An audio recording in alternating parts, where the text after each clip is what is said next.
Welcome to the Greater Wealth here on Edge Radio Australia. We are live, unless, of course, you're listening to the replay. The gentleman next to me is, well, hang on, I haven't seen you for so long. Well, I may have forgotten. Strangers, not in the dark, though, thankfully. That would be a little bit sus. It is great to see you. Of course, Derek Whittaker, the man, the myth, the legend behind Blue Sky Factory. Great to have you here, mate. It's always great to be here, Aaron. Absolute pleasure. Now, we're doing the old two-shot today. We're on the couch together, and we've got a lot to talk about today, really have, because a little bit's been going on in the world of finance versus politics, hasn't it? One or two things, yeah. Now, you're going to challenge me today.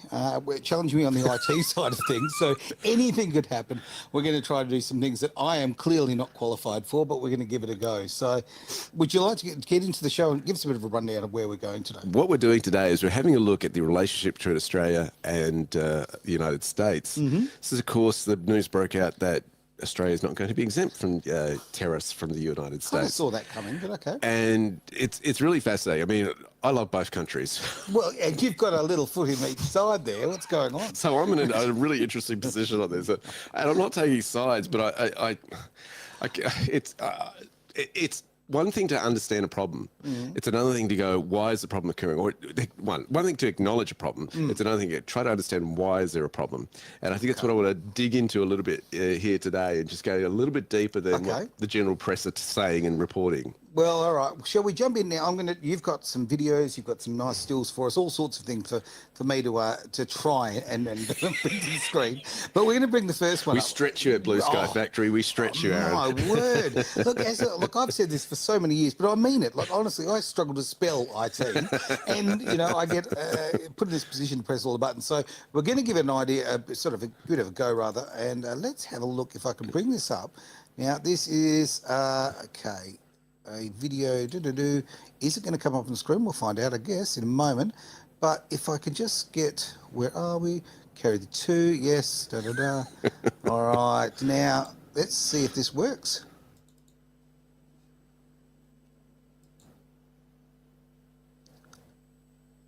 And the answer would be no. No. There we go. All right, so let's get rid of that. Was Anthony Albanese. Actually, Do you want to play it off my machine? if we could. Do you know what? The video that we just tried to open of Anthony Albanese is actually one of the best I've ever seen because I couldn't hear him. So I enjoyed that very, very much.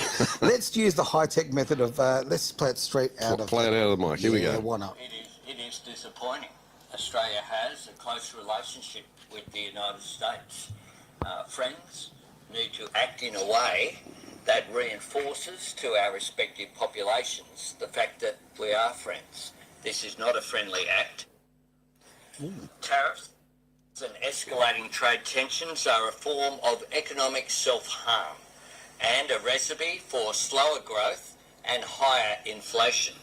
They are paid by the consumers. This is why Australia will not be imposing reciprocal tariffs on the United States. Such a course of action would only push up prices for Australian consumers and increase inflation. Well, look, I want to actually I'm going to defend Anthony Albanese here for a moment. If there's an expert on slowing an economy, he's the man. As far as when it comes to, honestly, the damage that the Labor government have done to the Australian economy over the last few years has just been ridiculous. We can talk about the social stuff, the social policies and the damage that's done, but the financial, my word, I'm telling you right now, in Perth, and I can't speak for every place in Perth, but I can speak for this. Some of the rentals, right, in Perth have literally doubled in 4 years.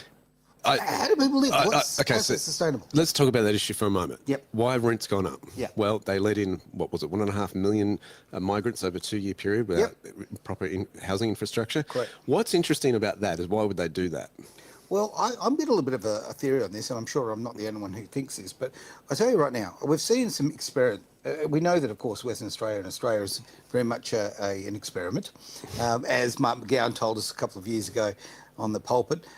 Look, Canada, the UK, and Australia have all had this massive thing going on. It's almost like something big pictures going on. It's almost like you're trying to crash three of the primary sort of economies. I found it fascinating that on Australia Day, that the federal government decided to fast track all these new immigrant applications to be Australian citizens It's almost like they were trying to- because local council was taking too long, right? And I thought to myself, that's really interesting. Then I also noticed something too in my local district for campaigning in the West Australian election and giving big grants to migrant areas, religions. Oh, yes, Right. absolutely. And I thought, okay, you're giving that much money away to these various religions. Yep. How much are you giving to the Christian church in your Come local on. area? Why would you possibly promote Christianity? I mean, it's not like Australia's built on it.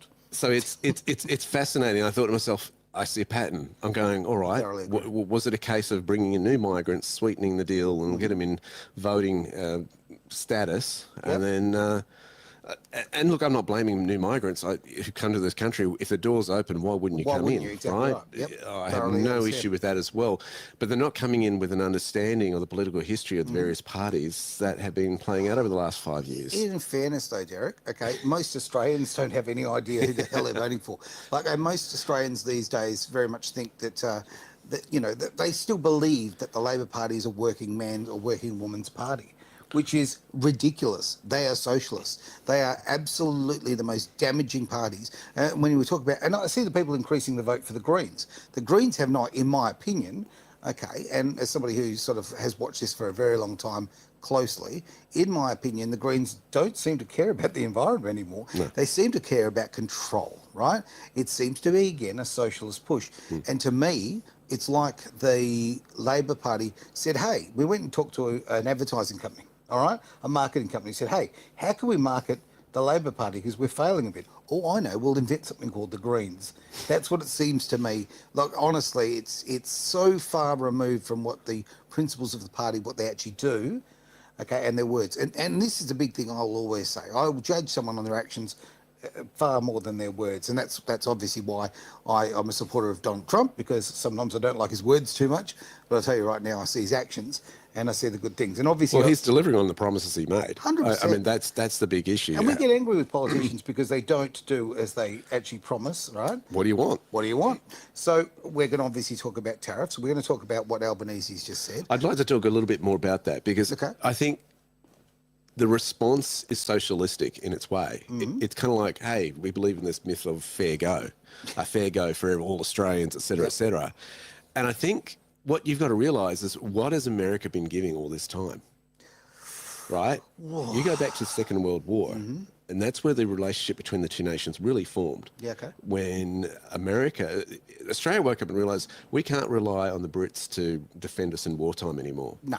No, Okay, no. Australians had been loyal. They'd fought World War One, the war to end all wars, and then after World War Two, it was kind of like Britain was so busy defending its own battles of Britain, literally on its own shores, and then re-establishing Europe with security in their minds, that they weren't able to help with Darwin being bombed, the threat through the Asian nations and all that sort of stuff. And of course, then you had the United States in the Pacific. Yeah, And of course, they had a big military base in the Philippines at that time. that's right. Much And- closer.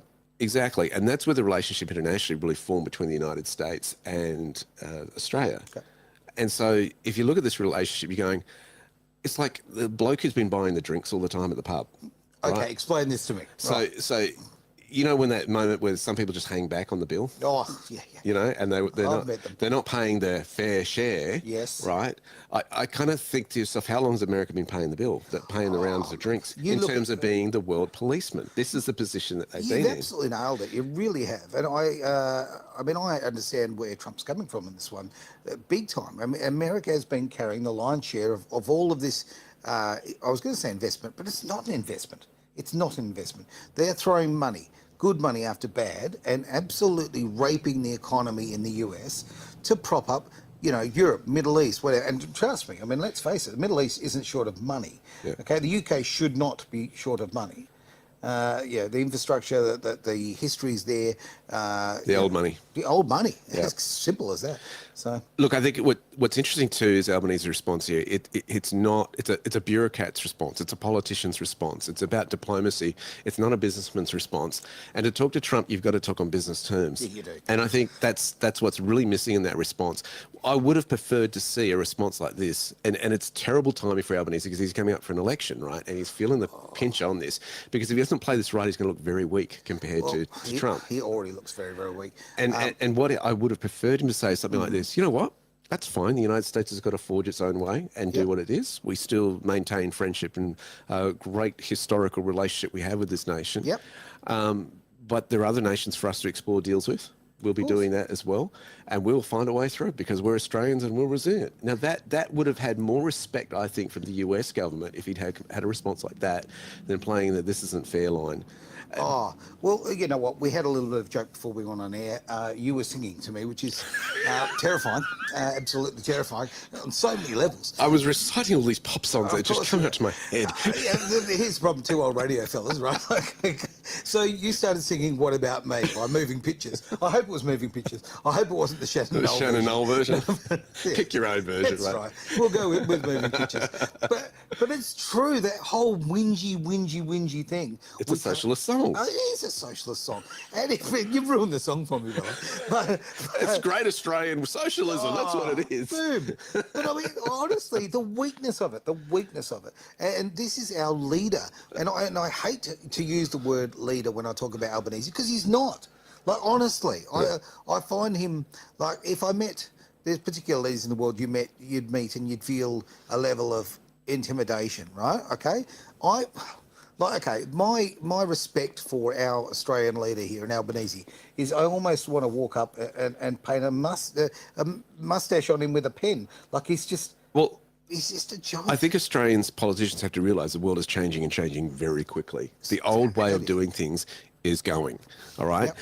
This is what Albanese, recognised. He said that he noted that Australia's steel and aluminium exports, because that's what's being targeted, and that the US made up only 0.2%, so 0.2% of the total value of Australia's exports, while flagging there would be further support for the industry in the coming federal, through this government's Buy Australia campaign. Now, I think Buy Australian campaign, fantastic. I think we should be supporting local producers. Absolutely. That's it's difficult, though. Exactly what America is doing, is saying we want to produce on our own shores. If you actually look, I've been doing some digging around, and our exports, Australia's exports to the United States is $14.73 billion during 2024. Okay. And our biggest, guess what we export the most? Oh, jeez, I don't know. Cattle. Cattle meat, beef. Really? That's our biggest export. Okay. That's a $4.03 billion industry, and edible meat. Meat and edible meat, I feel. Well, I hope all meat's edible, but all right. We do half of that kind of exporting with pearls, precious stones, metals and coins. So our gold, our opals, that sort of stuff, diamonds, Makes sense. that's $2.02 billion worth. Then there's an interesting one I wasn't expecting. The third top is pharmaceutical products. I see that on the list. I'm blown away. $1.35 billion. Okay. And then the fourth, optical, photo, technical, medical apparatus. So there you go, kind of in the medical industry again, $1.2 billion worth. Well, hang on. Well, if that's tools, maybe we should just export Albanese. Aaron, behave. I don't know, because I'm embarrassed for my country right now. Like, I've loved Australia all my life. Okay, I've been a patriot. Okay, and for the last few years, I'm really struggling with that. I'm watching the destruction of this country I love so much. Well, you're going to love this one. You're going to love this one. Look at number 5. Machinery, nuclear reactors. Hang on. Boilers, 1.16 billion. We export nuclear reactors to the United States. Did not know that. Okay. Now, look at the Greens' influence here. Oh. This is my point. Labor doing deals with the Greens, and yet we kill our own sheep farmer export industry because it's cruel to the animals. I just go, things that make you go, you know, because our industry in terms of meat exports is massive to the US. The farmers in our own country are hurting because of this ideology. You know, it's okay for the cows, but it's not for the sheep, right? And yet we're exporting nuclear reactors, which is hang on. But apparently, if we start a nuclear reactor here in Australia or several, it's apparently going to take 30, 40 years. We have the technology. I know we've got technology. And hang on, here's the thing. Whenever you look at any of the advertising, right, I am not, by the way, promoting Liberal Party here, okay? I'm saying, because sadly we've got two main parties. But if you ever look at the advertising, okay? And look at the fact how Kamala it is. coming from the Australian Labor Party. It is scare, negativity. It's not, hey, we're wonderful custodians of the country. We're not wonderful statesmen. We're not trying to build something here. We're not trying to rebuild the country. We're not making Australia great again. You know, it's oh no, nuclear, evil, dirty, dangerous, right? It's going to take forever. Oh, it's all of that. Hang on, right? If you want to talk about the environment, okay, you stop talking about wind turbines because they're rubbish. We all know they're rubbish. We all know it's a money laundering scam. You stop listening to the Greens because most of them, I mean, honestly, I've had conversations with these people and it just hurts.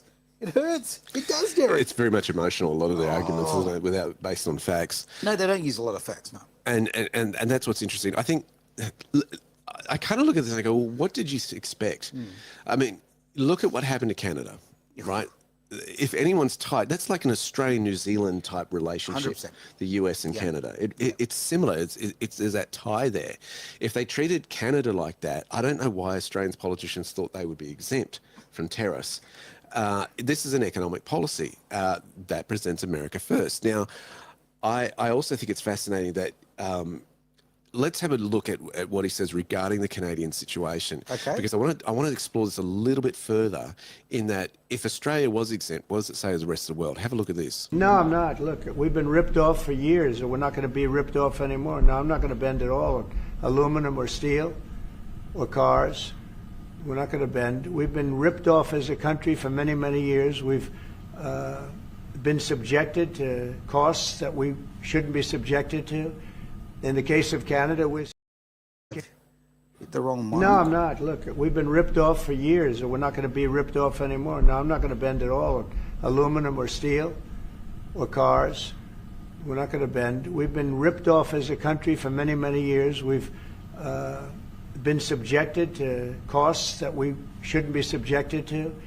In the case of Canada, we're spending $200 billion a year to subsidize Canada. I love Canada. I love the people of Canada. I have many friends in Canada. The great one, Wayne Gretzky, the great. Hey, how good is Wayne Gretzky? He's the great one. But we have, I know many people from Canada that are good friends of mine. But, you know, the United States can't subsidize a country for $200 billion a year. We don't need their cars. We don't need their energy. We don't need their lumber. We don't need anything that they give. We do it because we want to be helpful, but it comes a point when you just can't do that. You have to run your own country. And to be honest with you, Canada only works as a state. It doesn't. We don't need anything they have. As a state, it would be one of the great states anyway. This would be the most incredible country visually. If you look at a map, they drew an artificial line right through it between Canada and the U.S. Just a straight artificial line. Somebody did it a long time ago, many, many decades ago, and makes no sense. It's so perfect as a great and cherished state. Keeping "O Canada," the national anthem. I love it. I think it's great. Keep it. But it'll be for the state, one of our greatest states. Maybe our greatest state. But why should we subsidize another country for $200 billion? It costs us $200 billion a year. And again, we don't need their lumber. We don't need their energy. We have more than they do. We don't need anything. We don't need their cars. I'd much rather make the cars here. And there's not a thing that we need. Now, there'll be a little disruption, but it won't be very long. But they need us. We really don't need them. And we have to do this. I'm sorry. We have to do this, yes. So one of the hardest things to do in business is sometimes business with mates, right? Ain't that the truth? You know what I'm saying? Because you sometimes you feel guilty for what you might be charging, or they're expecting a discount. It's never quite always on the same fair terms. And We're Australian, mates' rates. Exactly, the mates' rates sort of thing. And it's like, how long do you continue that relationship? You know, we have a situation like we're renting at the moment from friends. Sure. And they said recently, they said to me, Derek, I'm really sorry, but we've got to raise the rent. I said, it's fine. Yep. Business is business. And I think this is what I'm hearing from Trump here saying, look, this is costing us $200 billion a year. We can't keep paying this. Yeah. Let's face it, guys, America is broke. It's in trillions and trillions and trillions of dollars. I'm sure they'd love to help the world out, but it's costing them, and nobody else is coming to will foot the bill. Canada hasn't, it says to me that Canada is over reliant on US buying stuff from them that they really don't need, and it's time to innovate. And Canada can do very well, No for what doubt it about produces. Other nations out there that would buy their stuff, but it's that kind of awkwardness of the relationship versus business. Everything you said, I actually thoroughly agree with. The only thing I would say is, okay, I don't know, and it's Trump, so you know that there's Sure. The game of chess is about 5-6 moves ahead of where I am, right? Yeah. I don't understand the push when it comes to becoming a state. I don't know if it is just rhetoric to emotionally fire up the Canadians. I think it might be. Yeah, look, that one's arguable, absolutely. I think what is interesting is Trudeau has just sat down, and Canada have a new Prime Minister.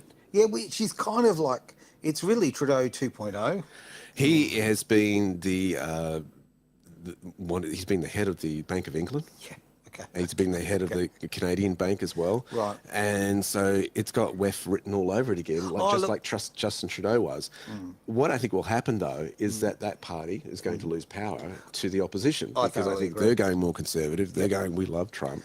And I think Canadians are starting to wake up and go, is this really serving us? And, this kind of left-wing push, the world is just questioning all of that stuff. Totally agree. Actually, funny enough, when the new Prime Minister over there started one of his speeches on watching him, I didn't know that about his history, but I actually thought he was quite a banker. Yeah.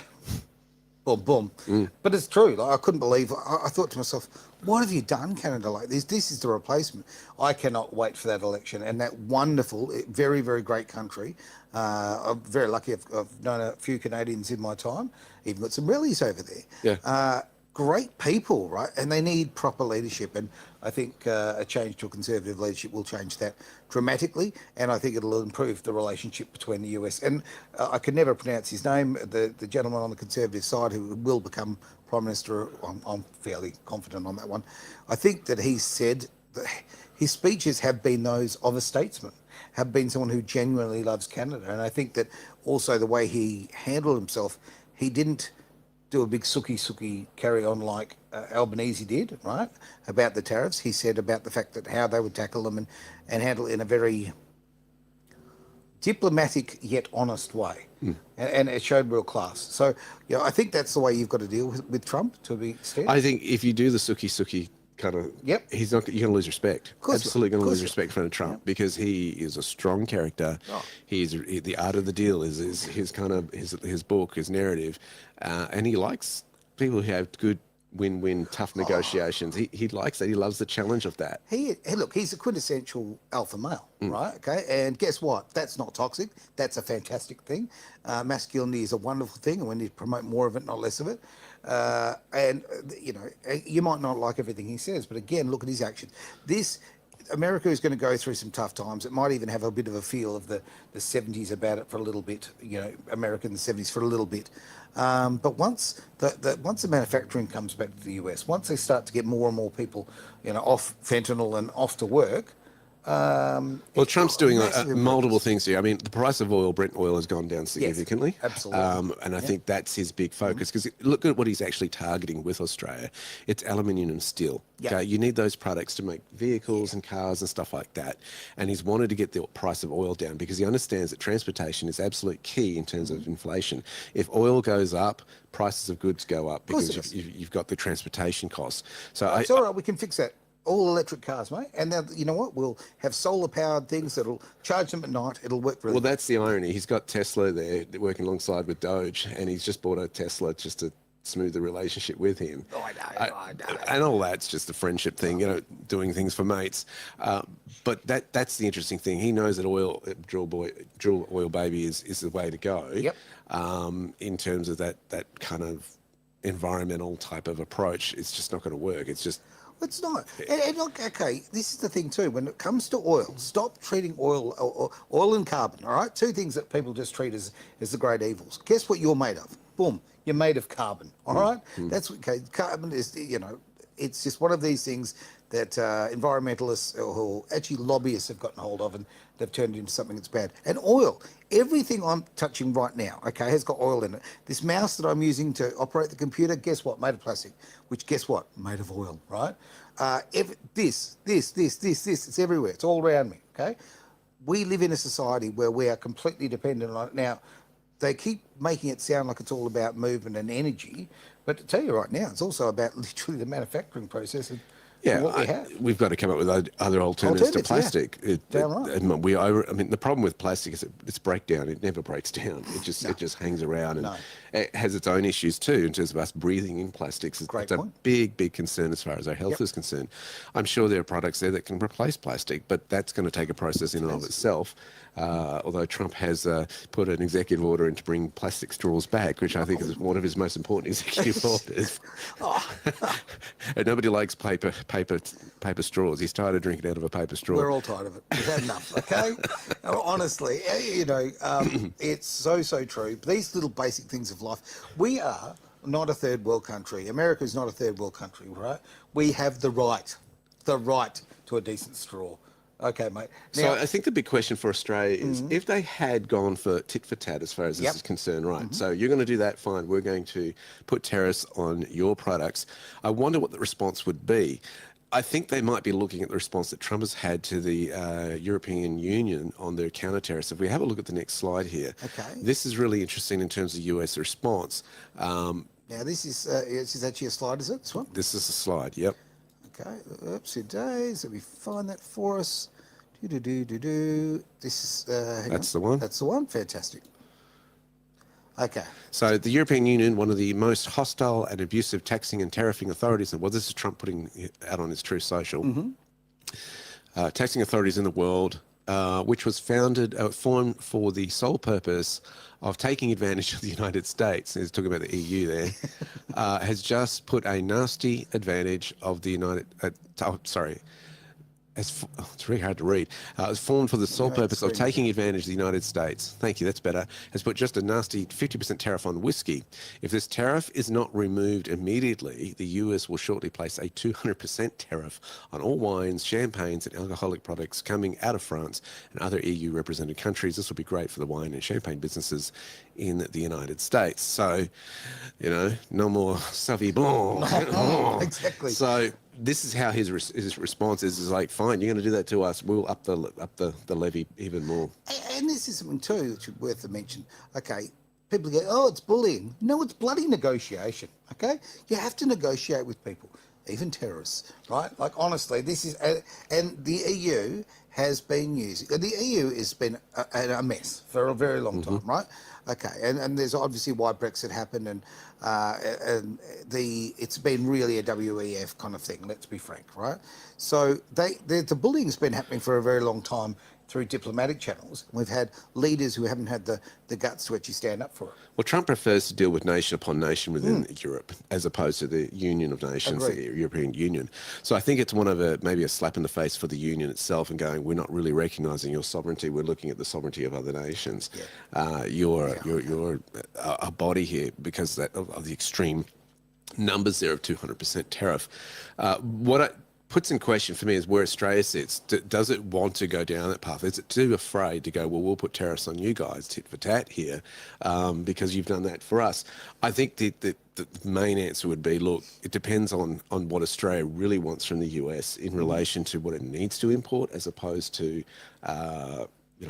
America obviously wants to be number one as far as US steel is concerned. Yeah. And there is a company called US Steel, ironically. Yes, it wants its own production of that. I think it's maybe looking at Australia and going, look, you need to start moving towards this more self-sufficiency as well in relation to that. We absolutely have to. Okay, I look back at my life, say 30 years ago, building race cars, okay, roll cages, right? Now, roll cages, guess what? I go down to BHP, all right? They had there, we could order what we wanted. We had that on the shelves. It was very, very good quality, all right? Now, we're talking about the exports of steel and aluminium.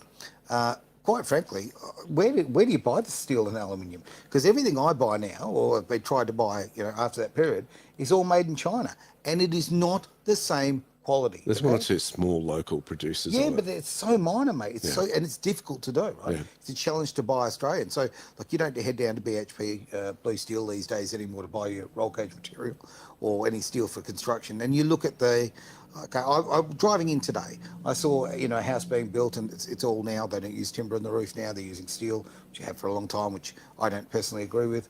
But it's Chinese steel. Yeah. It's Chinese steel. We're Australia. We look at this. I don't know if you've noticed. We've got big holes in the ground where we get the stuff that builds this stuff, right? Like, why are we not value adding? Why are we just ripping off Australians with these mining royalties? Ripping them. We get ripped off on the gas. We get ripped off on so many things. Value add. That's what we need to do, and that's what Trump is doing. And that's why we need a leader who's got strength like him. Not a wet blanket. If you want to hear a different kind of response to a US that stances on its economic tariffs and why they're doing this, Yep. I think the Vice President sums it up fairly well. That what we're really after here. And you see so many people attacking the president's economic programs and attacking the progress that we've made over the past 7 weeks. You hear people saying, well, how dare Donald Trump impose tariffs on foreign countries that have been taking advantage of us for 40 years? And the answer is that unless you're willing to use American power to fight back against what those countries have been doing for a generation, you are never going to rebuild American manufacturing, and you're never going to support the American worker.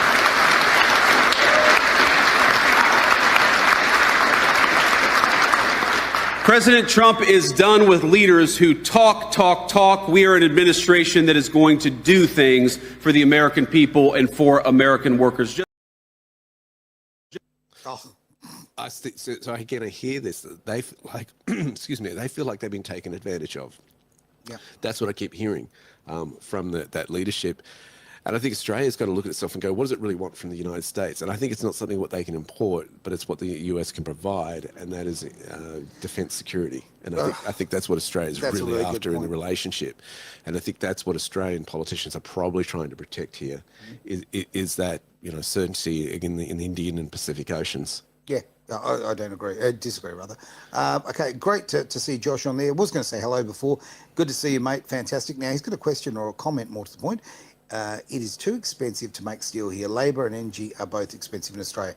You're right, mate. You're absolutely right. Well, this is what Trump's doing. He's going, right, we'll make it affordable by putting tariffs on imports. Yep. And that's what they do. So rather than just having a no-zero tariff arrangement with other countries, they're going, we are going to tariff it so that it isn't too expensive to produce anymore. That's how they're solving That's how you it. fix it. Now, and of course, further to Josh's comment here, it is cheaper to ship iron ore to China and ship it back as substandard steel. And that's exactly what's taking place here. It's really, really sad to see. It's like our furniture as well, where Jarrah and Marry is being sent to China, turned into substandard, and it is substandard because there's different ways that they make more money out of it. Okay, the veneers and all sorts of things. When it comes to the steel, they use different mixes of the steel. It's not the same quality. It's not the same product. Okay, things are made in such a disposable way these days. It's really, really quite a shame. I think we've got to get back to understanding the world is changing. Yeah. And it's changing very rapidly and very quickly. And I think politicians have got the choice as to whether they embrace that or whether they try to fight that. And I think the smarter play is to embrace that. Have a look at what the United States is doing with their IRS. Absolutely caning it, wanting to get rid of it, educating the masses how they were better off without it under tariffs and this sort of thing. It's phenomenal what's going on. Meanwhile, if you get a tax bill in Australia, it's like we've all got to pay our fair share again, that fair share mentality, that mindset. And I think Australians have got to wake up, particularly politicians, and go, the world is not going to continue this way in the manner at which it has. The game is changing rapidly, and you either get embrace it or not. I mean, for example, the sovereign fund that the United States is setting up and buying cryptocurrencies. How many nations need to jump on board with that before the price gets even higher? Of course. It's just like, hello, but a lot of them are going to be sitting there on the sidelines arguing about whether they should in the upper and lower houses, whether they should or they shouldn't. Meanwhile, America's already doing it. And I think that's what they've got to realise. We've got to move quicker on this. Otherwise, you're going to be left out of the game.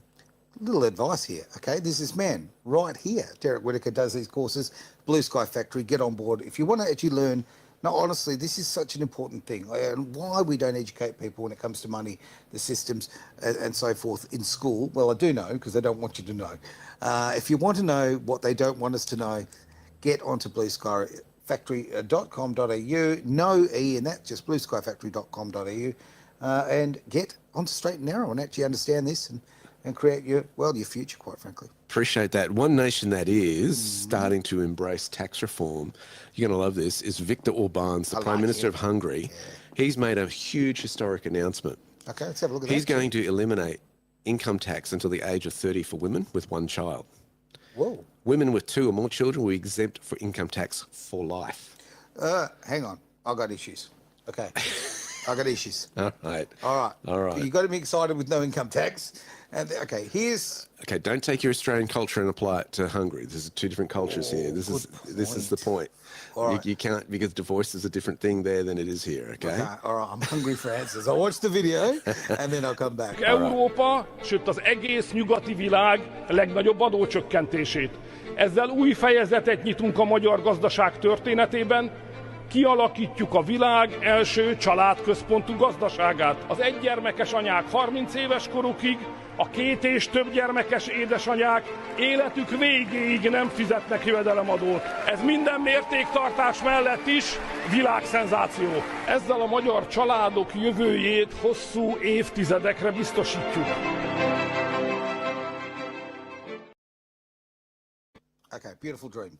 Beautiful dream. But is that going to encourage more single mothers? Okay, is that going to encourage the breakdown of the family, which is the greatest problem that all the Western world suffers through right now? I don't think so, because if you look at the culture of Hungary, they're very pro-family and keeping them together. Okay. In very, very different approach. All right. So why the single mothers? Why not have it so that families, right, will be families with one child, right, would be subject to a lower tax? I think what it's trying to encourage is that rather than a state-based bring up your child in a childcare centre, mums and dads actually do it. Yeah. A parent actually brings the kids Imagine up. I that. think. Oh. Let's put divorce aside for a moment. Okay. Let's talk about the kids. Yeah. They're the Most ones who importantly. suffer the most in course. any separation or divorce. And I have witnessed children who go to a childcare centre in Australia at 6:30 in the morning, and then go to school, and then they come back to the childcare centre for the before and after school care, Yes. and then they don't get picked up till 6 o'clock that night. Yeah. Right now, that is not 5 days a week. That is not great, healthy family living. Now, I'm not making people feel guilty who are doing that. I understand there's certain situations where they feel that they've got to do that to provide for their families. I understand that. Sure. I think the biggest issue is that women have felt like if they don't, they miss out and they can't afford a home or something like that. This is saying, look, we recognise how long it takes to bring up one child, right? We also recognise how long it takes to bring up 2 or more children. That, in terms of a woman's working life, certainly gets a bit of a haircut. And I think it's like, right, well, the benefit we're going to do is you'll not pay income tax when you do return to the workforce, or if you have a side hustle, so to speak, you're not going to be paying income tax for that. Isn't it all about promoting families? I would think so. I would hope so. But in Western society, no, it's not. Hungary, you're right, and I'm not all over the social sort of, I don't know, patterns, I guess, in Hungary. Far more conservative than we are. No doubt about it. And I've certainly, everything I've seen from their Prime Minister, over the last couple of years, I've been nothing but impressed about. And I've seen that honesty, integrity, understanding, wild concepts like, what is a woman? Okay, and actually knowing the answer. They don't have time for that. Yeah, they don't have time. That's also a great thing that I've noticed about countries that were formerly behind the Iron Curtain. There's a realism. Okay, they don't play these stupid Western games. They don't invent problems for themselves based on the fact, life's too good, I better create a problem. And you've hit a huge point there. That's what a lot of the left have done. If there's not a problem, we'll create a problem and then come up with a solution for that problem. Yep. Yeah. And that's called manipulation. And I think they're very careful who they let in their borders in protecting the culture that they have there in Hungary. So this is fascinating when you've got the United States saying we're going to get rid of our IRS. Then you've got other nations going, well, we're going to now allow women who've had children not to pay tax anymore. this is going to have an effect on other nations and other countries will. because Yep. people will see this and go, well, hang on a second. Why is it that we have to pay tax and I've brought up 4 kids? Yep. You know, why is it that I have to pay tax and the United States is not doing it? They're covering that with tariffs or working towards that. It's totally shaking up the entire economic system, Aaron. If I lived in Europe right now, okay, and I wanted, I've got kids, or want to raise my children, guess what? I'd be looking at Hungary. I'd be thinking, across the border and off to a better lifestyle.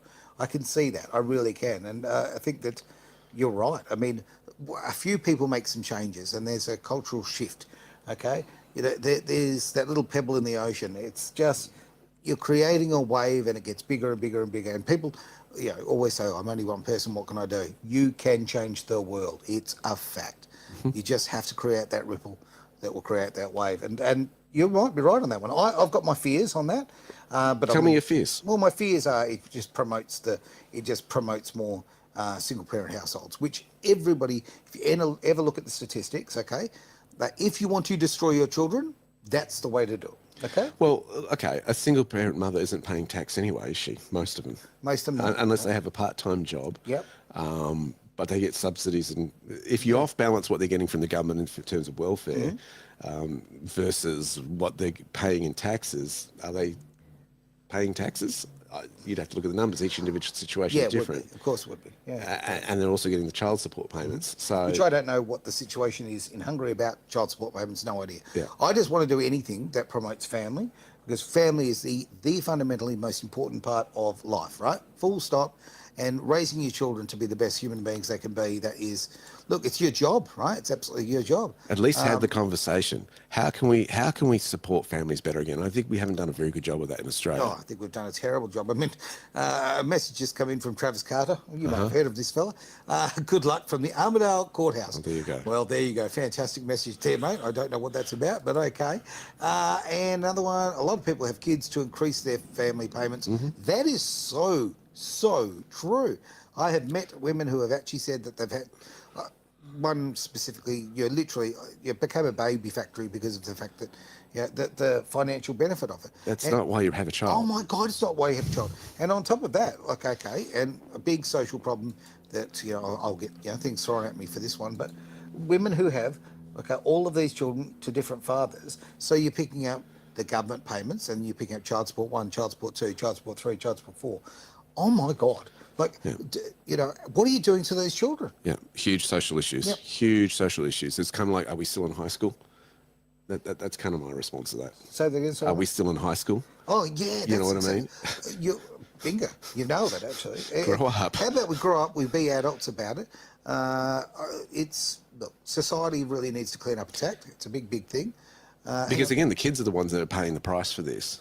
And they go, oh, kids are resilient. I can tell you this, from being a pastor's kid, right, for all my life, one of the biggest things that my parents would hear in any counselling session, one of the opening lines from a child that had been through divorce as an adult is, well, everything was, my parents broke up at this point in my life. Yep. It's always, oh no, kids are resilient. No, they're not. It not. affects them for life, guys. Yes, it does. And we have to accept that. Well, that's why the family court want to make the customers of the future by destroying all families. All right, so I've got a couple of comments I do want to bring up. Cash babies are a major issue in the Northern Territory. I have heard that very same fact or comment. Question in here from Inferno Insomnia, which I believe would be an amazing Taz.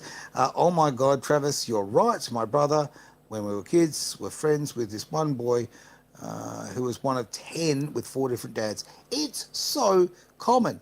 Now, okay, I can sit here and be, a bit of a hypocrite on that because, I've shared my love a little bit across, a couple of marriages, right? But I mean, I got married with absolute intention of having one woman in my life and raising a family with her and all that sort of thing.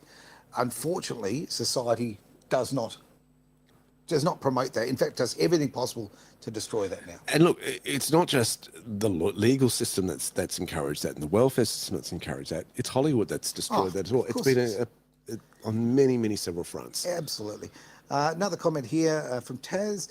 The mum clearly wasn't using. Sorry. Oh, very clear. Yeah, the mum clearly wasn't using child support on the kids because they were always getting caught for shoplifting or asking for bread and milk. That's just horrible, and that's just, I mean, everything that's wrong. Whenever I see, again, I'm going to say something incredibly, I'll get rocks thrown at me. Okay, get yourself, brace yourself, okay?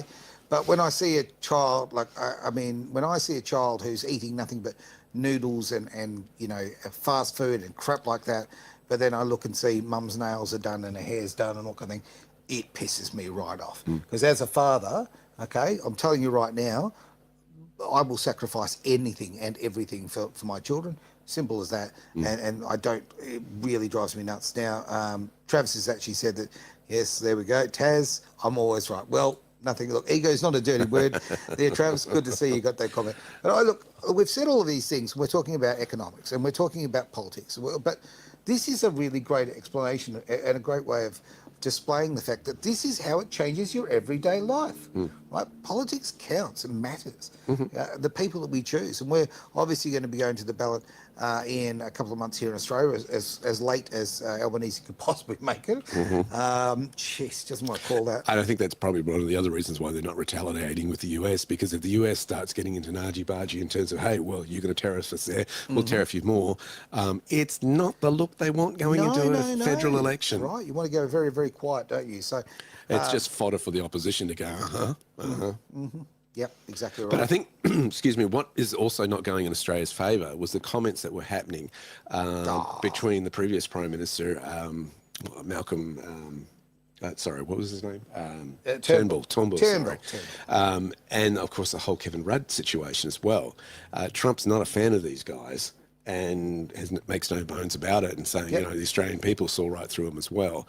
And I think his comments prior to these tariffs coming in may have, kind of just got the wound in there a little bit. And you know what? Okay, I don't blame Trump for his ego being affected on this one. If Mr. Sheen, and Turnbull, Turnbull was, look, I've said this on a social media post, Turnbull was probably one of the Labor Party's best prime ministers because he wasn't. And do you know what's surprising? A lot of people don't get that. But anyway, just an appalling human being who, just everything. I can't even think of a single positive thing to say about his time as PM. But, you've got Mr. Sheen, old Kevin 07, and the damage that he did. With those words that he said. We've talked before about statesmen. Use some decorum. Have some class about you, right? Well, if Trump wants to look him up, he just has to make a phone call to Elon because they all sit on Twitter once upon a time. Yeah, right? That's right. What did he actually say? What did he actually say? So let's have a look at, a couple of comments that come through. Okay, here we go. WA state election needs to be held again. Too many stuff-ups and open corruption. Thoroughly agree. I was told myself how to vote by the woman at the office there and just there. I couldn't get over the fact she told me how to vote incorrectly. So if I had actually followed her way, I had to correct her and actually had to explain to her what the rules were. I went and voted at 3:30 in the afternoon. How many people during the day did she tell how to vote like that? Okay? Now, this election has to be held again. I'm not going to say that, Liberals are going to win or anything like that. Look, Labor's going to win again. But I think it'll change the mix quite considerably, and I think it's important for democracy to do that again. So, I find it fascinating that the proposed misinformation bill, which got defeated at the federal level, was one of the points that they wanted to censor was election integrity. I just find it really ironic. I'm going, of all that and the whole thing of the instability of banks, I thought of all the issues that you could be concerned about. I mean, they talk about hate speech and all this sort of stuff, and it's for the safety of kids not getting bullied and blah, blah, blah. Why would you target those two things? I just find that fascinating. I go, things that make you go, there you go, I'm back to my singing too. There you are, okay. We've got CNC Music Factory here for you. You covered just about every song, mate. Thank you for today. Look, I'm sure that we had other subjects to cover, but we never really probably got there. I think we did well. Oh, thank you. I'm glad to hear. Look, great to see Travis being involved all the way from from court. I'm not going to ask any questions, but nice work. Brilliant to have. Plead the fifth. It doesn't work in Australia, unfortunately. Yeah. Gee, wouldn't it be nice if we had a Bill of Rights and some sort of things like that? Anyway, never mind. Thank you very much for being part, of course, of the Greater World here in Western Australia, here on Edge Radio Australia. A lot of Australia's there. I am still proud of this country, and I think we can say that we just need to get people involved who have actually got, as I say, the courage to actually stand by the convictions and make the changes. And I did say it before, I'm going to keep saying it. Everybody who says to me, because I'm hearing it too much, I'm just one person, I'm just one person. You are one person, and one person can make a difference. That is it. Thank you very much for being part of the Greater World here on Edge.